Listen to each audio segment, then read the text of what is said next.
Oke, halo guys, welcome back to Korea Meet bersama orang Korea yang medok. Oke, polo-polo aku kembali lagi sama video Burning Sun. Dan jujur buat polo-polo yang lama, pastinya udah tahu aku dulu 5 tahun yang lalu itu udah pernah membuat video Burning Sun. Dan aku ngerti sekarang cukup banyak teman-teman di Indonesia yang pengen tahu lebih dalam lagi tentang Burning Sun karena BBC habis ngepost satu video dokumenter tentang Burning Sun. Tapi sebelum aku memulai video kali ini, aku pengen menyampaikan bahwa video yang tak buat 5 tahun yang lalu sama apa yang disampaikan di BBC itu sebenarnya sama. Jadi kalau misalnya Polo udah nonton video Burning Sun ku 5 tahun yang lalu, habis itu nonton yang BBC, nggak beda jauh. Cuman satu hal yang tak rasakan setelah aku nonton videonya BBC, mereka itu ada beberapa footage ataupun video yang nggak pernah ditunjukkan di TV manapun, baik di TV Korea ataupun di berita Korea. Mungkin kalau TV Korea mereka ada peraturan di Korea jadi nggak bisa diekspos, tapi karena BBC ini bukan TV Korea, mungkin mereka bisa belak-belakan menunjukkan beberapa video yang tidak pernah diekspos di TV-TV Korea. Dan satu hal lagi yang pengen tak sampaikan adalah di tahun 2019, waktu aku bikin video Burning Sun, waktu itu aku juga mengambil referensi dari dokumenter yang ada di Korea, tapi dalam bahasa Korea. Kalau aku bandingkan dokumenter yang aku tonton waktu itu sama dokumenter buatannya BBC, sebenarnya dokumenter 5 tahun yang lalu itu jauh lebih lengkap dan lebih detail. Hanya saja waktu itu dalam bahasa Korea. Jadi mungkin untuk fans-fans internasional ataupun orang-orang yang bukan orang yang bisa bahasa Korea itu nggak terlalu dapat kesan dari program ini. Sedangkan BBC karena mereka menggunakan bahasa Inggris, mungkin fans-fans secara global ataupun fans-fans internasional mereka itu bisa lebih paham dan bisa lebih relate lagi. Jadi kalau misalnya aku bandingkan video 5 tahunku yang lalu sama video yang baru dipost sama BBC, intisarinya nggak beda, sungguhan. Ya, aku pun waktu nonton BBC berharap ada satu info baru ataupun satu hal yang dikupas lagi gitu. Tapi ternyata nggak ada info baru. Tapi jujur cara BBC membuat dokumenternya itu agak beda sama program TV di Korea sehingga kesannya memang agak berbeda. Nah, di video kali ini aku pengen merangkum apa yang disampaikan sama pihak BBC. Tapi kalau misalnya Polo pengen tahu lebih detailnya, aku lebih menyarankan untuk nonton video Burning Sun-ku yang 5 tahun yang lalu. Karena video itu menurutku lebih lengkap dari nominal angka ataupun orang-orang dan lain-lain. Oke, langsung kita mulai video rangkuman buatan dari BBC. Nah, sebelum kita benar-benar masuk ke dalam video ini, Polo perlu mengetahui bahwa Burning Sun itu adalah nama sebuah klub. Terus, kenapa ini kasusnya itu dipanggil Burning Sun? Karena orang-orangnya itu semua bisa dibilang terkait dengan klub Burning Sun. Jadi dibilangnya Burning Sun Gate ataupun kejadian Burning Sun gitu. Tapi Burning Sun sendiri sebenarnya itu nama dari klub.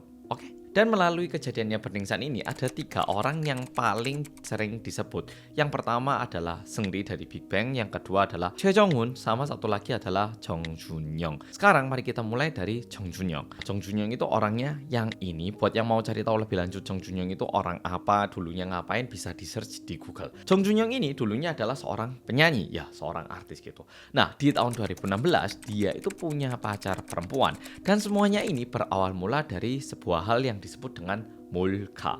Molka ini di Korea berarti mole kamera, yang artinya adalah kamera tersembunyi. Jadi anggap aja kalau misalnya di Indonesia ada sebuah kejadian seorang artis menyembunyikan kamera tersembunyi di toilet perempuan misalnya. Nah, terus orang-orang Indonesia bilangnya kater karena kamera tersembunyi. Nah, molka ini sama dengan kater gitu ya, kamera tersembunyi sebenarnya. Jadi kamera tersembunyi itu bilangnya molka. Jadi waktu ngeprank ada kamera tersembunyi pun kita bilangnya oh molka gitu, kayak gitu. Oke, molka apa yang dilakukan oleh Jong Junyoung? Dia ini merekam pacarnya diam-diam entah waktu melakukan hubungan seksual ataupun di saat pokoknya ini perempuan tidak mengizinkan untuk dirinya direkam. Kalau misalnya kita mau direkam, paling nggak kan kita harus direkam dalam kondisi yang baik-baik saja. Ya kalau misalnya kita lagi makan, misalnya direkam, ya mungkin nggak terlalu masalah. Tapi kalau pas mandi direkam, ya tentunya kita nggak nyaman, ya toh. Jadi awal mulanya di tahun 2016, pacarnya Jong Junyoung ini menghubungi seorang jurnalis bernama Park Hyo-sil dan bilang kalau dirinya ini telah direkam sama Jong Junyoung diam-diam dan dia pengen melaporkan hal ini kepada kepolisian. Apalagi bisa dibilang waktu itu Jong Junyoung itu lagi naik-naiknya. Park Hyo-sil yang mendapatkan laporan itu tentunya dia melakukan cross check terlebih dahulu dan setelah itu dia mengupload sebuah berita yaitu breaking news tentang kejadian ini. Ya bayangkan aja kalau misalnya ada artis yang lagi naik-naiknya gitu ya. Tiba-tiba ada berita bilang kalau ini artis sebenarnya merekam pacarnya diam-diam ataupun menggunakan kamera tersembunyi. Tentunya ini menjadi viral ya toh. Dan tentunya karena dia nggak mau ketangkep, video ataupun foto-foto yang dia miliki itu dia hapus dari HP-nya. Tapi seperti yang Polo-Polo tahu, meskipun foto ataupun video di dalam HP itu udah dihapus, kalau dikirim ke forensik, mereka itu biasanya bisa merestore. Jadi kalau misalnya nggak di factory reset, biasanya datanya itu masih tersisa meskipun nggak 100%, masih bisa di recover. Apalagi masih belum terlalu lama. Dan jujur, kalau polisi berhasil merestore datanya, ini akan membahayakan Jong Jun-yong. Tapi di sini masalahnya, yang melakukan forensik HP-nya Jong Jun-yong itu bukan badan negara, melainkan sebuah perusahaan swasta. Di video yang aku buat 5 tahun yang lalu, di situ aku bilang kalau polisi yang bilang ke pihak forensik untuk datanya itu tidak di-restore dengan baik. Tapi ternyata yang terjadi adalah Jong Jun-yong yang menelepon pihak forensik dan bilang kalau bisa jangan di-restore, bilang aja nggak bisa di-restore, nggak apa-apa. Nah, kayak gitu ternyata. Kalau berdasarkan dokumenternya BBC. Kalau kita pikirkan dari sudut pandangnya pihak forensik, ini agak aneh ya toh. HP-nya dikirimkan untuk minta diperiksa, tapi waktu mau diperiksa, nggak usah diperiksa terlalu dalam mas. Yes, pokoknya asal-asalan aja. Kalau bisa bilang aja nggak ada data. Untungnya perusahaan swasta yang melakukan forensik ini, mereka itu berhasil merestore data yang ada di dalam HP itu, dan mereka itu nggak mereka hapus, melainkan mereka simpan tersendiri. Dan di situ foto-foto ataupun video rahasia yang ada di HP-nya Jong Jun-yong itu terbongkar sebenarnya. Tapi meskipun video dan fotonya ini berhasil di-restore, ini kan nggak disampaikan kepada pihak polisi. Sehingga polisi itu nggak punya bukti untuk menangkap Jong Jun-yong jadinya. Jadi pihak forensik itu punya data, tapi ini nggak disampaikan, melainkan mereka simpan sendiri. Dan bersamaan dengan itu, karena si pacarnya ini udah nuntut Jong Jun-yong, dan waktu diperiksa oleh polisi ternyata polisi tidak bisa menemukan bukti, jadinya kayak gini, kamu bisa tak tuntut kembali loh, buktinya kamu nyalakan orang yang nggak bersalah. Nah kayak gitu. Karena si pacarnya ini takut dituntut kembali, apalagi waktu dikirimkan ke pihak forensik katanya polisi nggak berhasil di-restore, akhirnya pacarnya ini membatalkan tuntutannya kepada Jong Jun-yong. Sehingga yang terjadi apa? Para fansnya menjadi lebih mendukung Jong Jun-yong lagi. Loh kan, Jong Jun-yong yang kasihan, dia hampir kena frame sama seorang cewek yang katanya pacar. Padahal ya enggak, ini cewek dia mungkin mau minta uang, makanya ini artis dituntut. Jadi meskipun si pacarnya ini tahu kebenaran dan juga faktanya, dia ini nggak memiliki bukti. Sehingga kalau misalnya dibawa ke sidang, dia bakal kalah. Dan bersamaan dengan itu, jurnalis Park Hyo-sil yang membuat berita ini mulai diserang sama para fans-fansnya Jong Jun-yong. Itu adalah awal mulanya dari Jong Jun-yong. Lah terus apa hubungannya sama Jae Jong-un sama Seungri? Mereka bertiga ini punya sebuah grup chat yang nggak cuma mereka bertiga, ada 5 orang lainnya. Dan di grup chat ini mereka itu sering mengirimkan video seksual yang tidak seharusnya. Jadi misalnya Jong Jun-yong melakukan hubungan seksual sama siapa, ataupun dia ngambil foto seorang perempuan yang diambil dengan cara yang tidak baik, itu di-share di dalam grup chat ini, dan mereka itu saling komen gitu. Jadi bisa dibilang grup chat yang nggak sehat lah pokoknya. Dan di situ ada Seungri, Jae Jong-un sama Jong Jun-yong. Sekarang mari kita pindah dulu dan membicarakan tentang Seungri. Di tahun 2015, lebih tepatnya pada bulan Desember. Waktu itu Seungri juga lagi naik-naiknya, apalagi waktu itu dia itu juga sering muncul di variety show dan memiliki image Seung Cheo-bi, yaitu Seungri plus Gatsby, seorang yang sukses di usia muda. Nah, itu adalah image yang dibuat oleh Seungri, dan juga sebenarnya waktu itu image-nya positif-positif aja. Apalagi Big Bang bisa dibilang boyband yang sangat-sangat terkenal waktu itu. Dan di bulan Desember tahun 2015 dia itu mengadakan pesta ulang tahun yang besar-besaran. Di situ dia juga mengundang orang-orang kaya dari Taiwan, Hong Kong, China, Jepang, ya pokoknya dari berbagai negara. Dan di pesta ulang tahunnya Seungri ini juga mengundang beberapa perempuan dari Korea yang bisa dibilang digunakan sama Seungri sebagai alat agar dia ini mendapatkan investasi dari orang-orang kaya. Kalau istilah Indonesianya mungkin bisa dibilang kayak pelicinnya. Ya. Dan setelah itu ada lagi satu kejadian yang terjadi pada bulan Januari tahun 2016. Waktu itu kan tadi di grup chat aku bilang ada 8 orang ya toh. 7 dari 8 orang ini kecuali Seungri, mereka itu pergi ke sebuah tempat main ski. Jadi ada kayak resort, dan di situ mereka itu bertujuh laki-laki juga mengundang perempuan-perempuan cantik. Perempuan-perempuan ini merupakan temennya Jae Jong-un. Buat yang nggak tahu Jae Jong-un, dia ini member dari FT Island. FT Island ini pada waktunya merupakan grup band yang juga hot banget. ini merupakan awal mula dari penggunaan obat-obat terlarang. Jadi ada cewek-cewek sama 7 orang laki-laki atau kalau misalnya mereka mau pesta, mau minum minuman alkohol, oke, mungkin itu pilihan orang. Tapi yang terjadi adalah cewek-cewek ini mereka minum, tiba-tiba mereka itu nggak ingat dan ketika mereka menyadarkan diri, mereka itu udah di kasur. Dan masalahnya itu bukan kayak mabuk, terus kayak semakin menghilang nggak. Mereka mabuk, hilang ingatannya. Dan waktu sadar, tiba-tiba udah di kasur. Nah, ini sebenarnya terjadi karena mereka menggunakan obat-obat terlarang yang disebut dengan GHB. Kalau di Korea ini disebut sebagai mulpong. Ya, nama obatnya kayak gitu, sebutan obatnya. Jadi, patternnya kayak gini. Ada pesta, lalu cewek diundang. Nah, cewek yang datang ini diajak minum, tapi minumannya dikasih GHB. Setelah mereka minum dan mereka nggak ingat, mereka itu bisa dibilang diperkosa.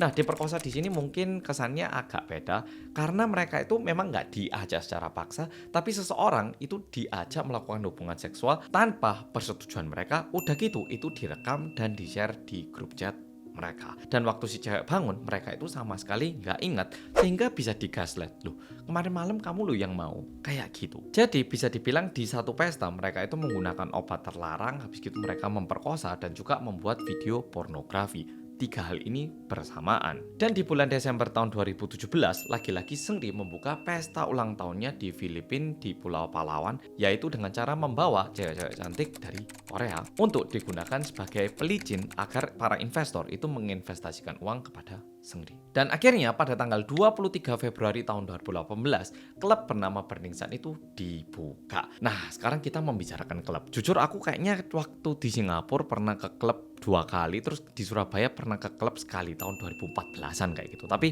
aku nyadar aku nggak terlalu suka klub karena terlalu berisik gitu ya.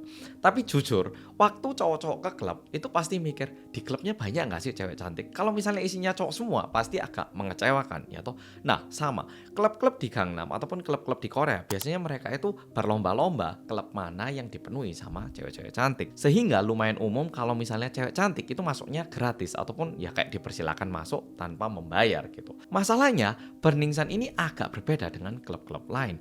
Mereka ini udah bisa dibilang klub yang terbaru, mewah, udah gitu. Seungri itu kadang-kadang datang menjadi DJ-nya.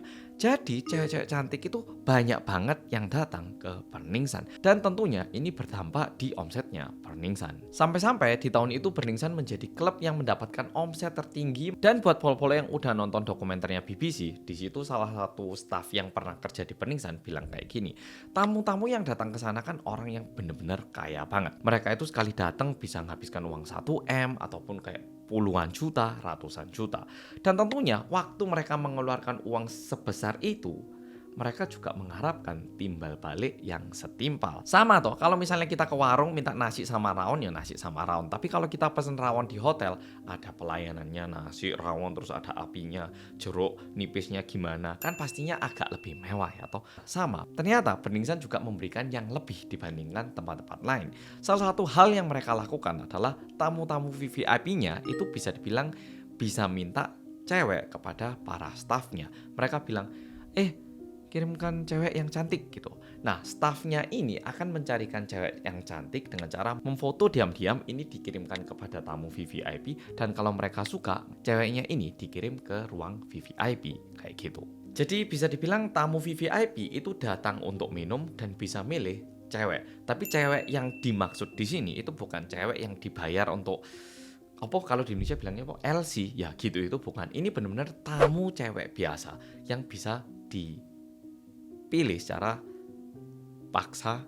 Ya pokoknya kayak gitulah pokoknya. Iyo ini aku ya bingung paksa atau gimana. Tapi untuk memahami ini, pol-polo perlu mengetahui sedikit budayanya di Korea. Jadi di Korea itu ada yang namanya klub sama night. Ini agak terlalu mendalam. Jadi di Korea sendiri ada tempat kayak klub yang kita tahu, kayak orang-orang ya datang pesta terus kalau saling suka ya ketemu gitu. Tapi ada juga tempat yang kamu duduk itu sama staffnya itu di matchmaking gitu, kayak dibawakan tamu ini, tamu yang nggak suka keluar nanti dibawakan lagi tamu ini. Jadi kayak terus disambungkan dengan orang-orang. Ada juga tempat yang kayak gitu. Jadi mungkin Burning Sun itu menggunakan konsep ini di klubnya sehingga tamu-tamu yang datang pun pertamanya ngira, oh di sini kalau aku cantik mungkin dikenalin sama cowok yang sukses. Mungkin juga mikirnya kayak gitu. Mungkin ya, mungkin. Yang ini, yang barusan ini adalah pemikiranku toh. Oke, lanjut ke poin berikutnya. Tapi cewek-cewek yang masuk ke ruang VVIP ini, mereka semua mengalami hal yang sama. Mereka minum kayak 1 gelas 2 gelas, tiba-tiba udah mabuk, geliyeng, bangun-bangun udah di kasur dengan cowok yang baru mereka kenal. Tapi yang menarik itu gini, cewek-ceweknya ini mau ngelaporkan ke polisi pun bingung karena mereka nggak inget apa yang terjadi. Terus mereka juga pasti mempertanyakan dirinya sendiri ya toh, apa aku yang mabuk yo? Apa aku kemarin yang minumnya kecepetan ya? Nah kayak gitu. Dan kebetulan pada bulan November tahun 2018 ada kejadian yang bikin peningsan ini lebih digali lagi, yaitu cowok yang bernama Kim Sang-gyo. Dia itu bilang kalau dia dipukul sama stafnya peningsan dan melaporkan hal ini kepada polisi. Tapi polisi yang datang, mereka itu cuma datang naik mobil, bahkan nggak turun. Dan yang ditangkap itu bukan stafnya, melainkan Kim Sang-gyo yang ditangkap dan dibawa ke kantor polisi. Dan yang bikin kasus ini mulai naik adalah Kim Sang-gyo itu nggak tutup mulut. Dia itu terus-menerus meramaikan hal ini, sehingga peningsan ini mulai dicurigai. Jangan-jangan ini klub nyuap kepolisian yang ada di Gangnam. Ini jangan-jangan ada hubungan uang ini. Nah, itu yang membuat peningsan ini mulai lebih digali lagi awalnya. Ini kejadian di bulan November tahun 2018. Dan pada bulan Februari tahun 2019, seorang reporter ataupun jurnalis yang bernama Kang Kyung-yoon, dia ini tiba-tiba dikirimi sebuah file yang berisikan video-video dan juga foto-foto yang berhasil direcover dari HP-nya Jong Jun-young di tahun 2016. Tapi yang mengirimkan itu nggak jelas siapa, dari seseorang gitu. Nah orangnya ini tidak membuka identitasnya. Dan tentunya Kang Kyung-yoon itu nggak cuma dikirimi, ini lo liatin, ya nggak gitu. Dikirimi dengan tujuan, mohon angkat kejadian ini di berita gitu. Tolong ungkap ini kejadian, ataupun expose kejadian ini, kayak gitu. Akhirnya reporter Kang Kyung-yoon itu mulai membaca dengan detail apa sih sebenarnya yang dibicarakan atau apa isi dari HP-nya Jong Jun-young ini. Nah setelah dibaca dan juga melihat foto dan video, terkesan ini sebuah hal yang jauh lebih serius dibanding yang dia bayangkan. Akhirnya dia ini mulai bekerja sama dengan seorang pengacara bernama Bang Jong-hyun. Dan setelah ditinjau lebih lanjut, mereka merasa ada dua hal yang perlu mereka kupas. Yang pertama tentunya kejahatan seksual, dan yang kedua kayaknya mereka ini ada backingan dari kepolisian. Nah ini adalah orang yang terus-menerus ditunjukkan tapi di blur. Sebenarnya kalau misalnya Pol-Pol baca komen di Korea, namanya itu bener di-expose, nyari fotonya itu juga gampang. Kalau misalnya Pol-Pol bisa baca tulisan Korea. Dan bahkan setelah aku baca-baca, katanya hingga saat ini pun ini orang masih bekerja sebagai seorang polisi. Jadi dia itu pernah diskorsing karena kejadian ini, tapi bukan dipecat.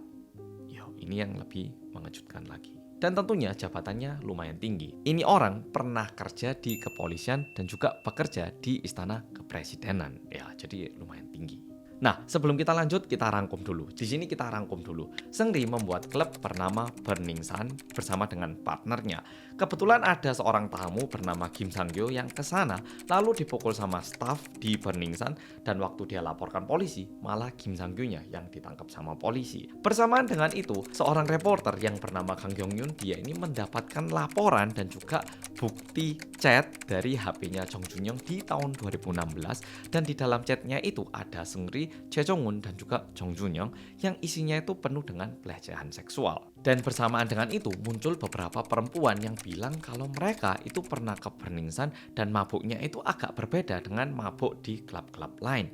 Nah, diakibatkan ini akhirnya orang-orang mulai mempertanyakan, "Sik talah, kok ini kayaknya agak aneh. Jangan-jangan Burning Sun itu ada sesuatu di dalamnya dan ditutupi sama kepolisian."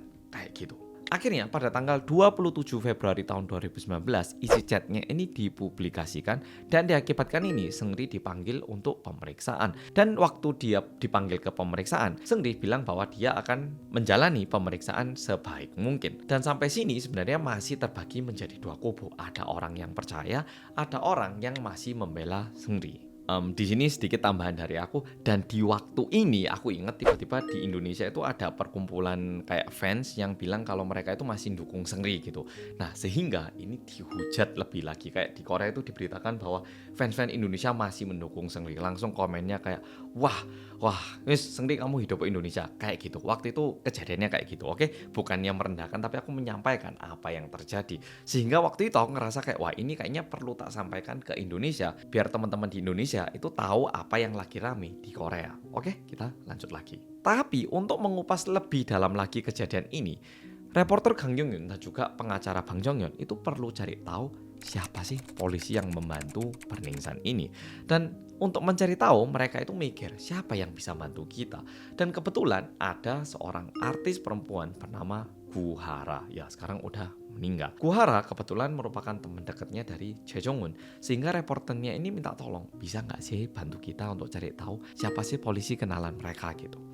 Nah, sebenarnya Gu Hara itu nggak ada alasan untuk membantu reporternya ini. Tapi sebenarnya Gu Hara itu sedikit tergoyang untuk membantu karena dirinya sendiri juga pernah menjadi korban dari mole kamera ataupun kamera tersembunyi. Sehingga dia itu pengen membantu, dan dikarenakan bantuannya Gu Hara, meskipun Gu Hara sudah meninggal, kita jadi tahu bahwa polisi yang membantu Burning Sun dan juga kelompok-kelompok orang ini bernama Yoon Gyu-geun. Berjalannya waktu, infonya ini semakin banyak terkupas. Nggak cuma itu, perempuan-perempuan yang pernah ke Burning Sun dan juga mengalami hal yang sama juga ikutan melapor apa yang mereka alami kepada pengacara Bang Jong-hyun. Sehingga buktinya itu menjadi semakin banyak lagi.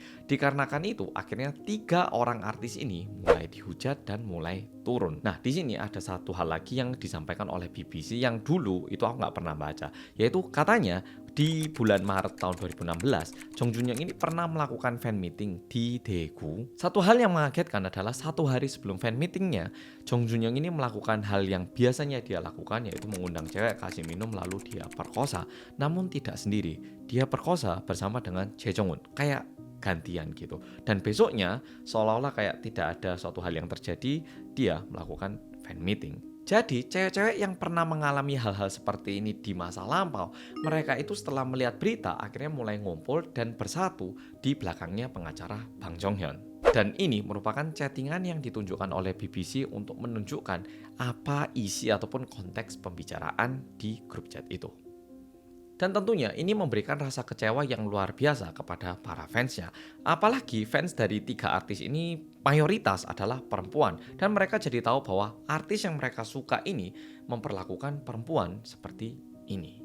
Diakibatkan ini, Jong Jun-young mendapatkan hukuman penjara 6 tahun, Jae Jong-un 2,5 tahun, dan Seungri itu 18 bulan. Masalah hukumannya singkat atau tidak, saya serahkan kembali kepada Polo. Kalau menurut media di Korea, ini tergolong sangat-sangat ringan. Nah, itu adalah rangkumannya. Sebenarnya setelah ini video dipost, komen-komen di BBC cukup banyak orang Korea yang bilang kayak gini. Ini kok yang ngepost BBC ini gimana ceritanya? Media Korea ini ngapain? Masa TV Korea, berita di Korea nggak ada yang mengungkap kayak gini? Masa harus BBC yang bikin? Kalau gitu peran media di Korea itu apa? Dan mungkin karena ini BBC, mereka nggak peduli Korea mau bilang apa, karena mereka bukan perusahaan yang memiliki banyak investor ataupun sponsor dari Korea. Mungkin mereka kayak bener-bener bebas gitu loh. Oke Polo, jadi video kali ini sampai di sini. Semoga Polo jadi lebih jelas lagi. Kalau misalnya Polo mau tahu lebih detailnya, tak sarankan nonton videoku 5 tahun yang lalu. Meskipun saya kelihatan lebih gemuk, tapi ya videonya jelas kok. Ya. Oke Polo, video kali ini sampai di sini. Sebelum aku mengakhiri video kali ini, satu info yang mungkin Polo udah lihat di BBC adalah reporter yang bernama Park Hyo-sil. Waktu dia ngepost berita tentang mantan pacarnya Jong Jun-young, waktu itu dia sedang mengandung ataupun hamil, tapi karena dia mengalami stres yang lumayan tinggi, dia keguguran 2 kali, dan diakibatkan itu hingga saat ini dia nggak punya anak.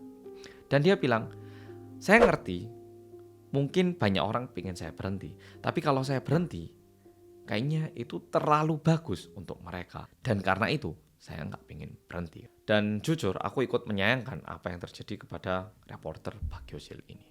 Makasih sudah nonton video kali ini, dan sampai jumpa di video berikutnya.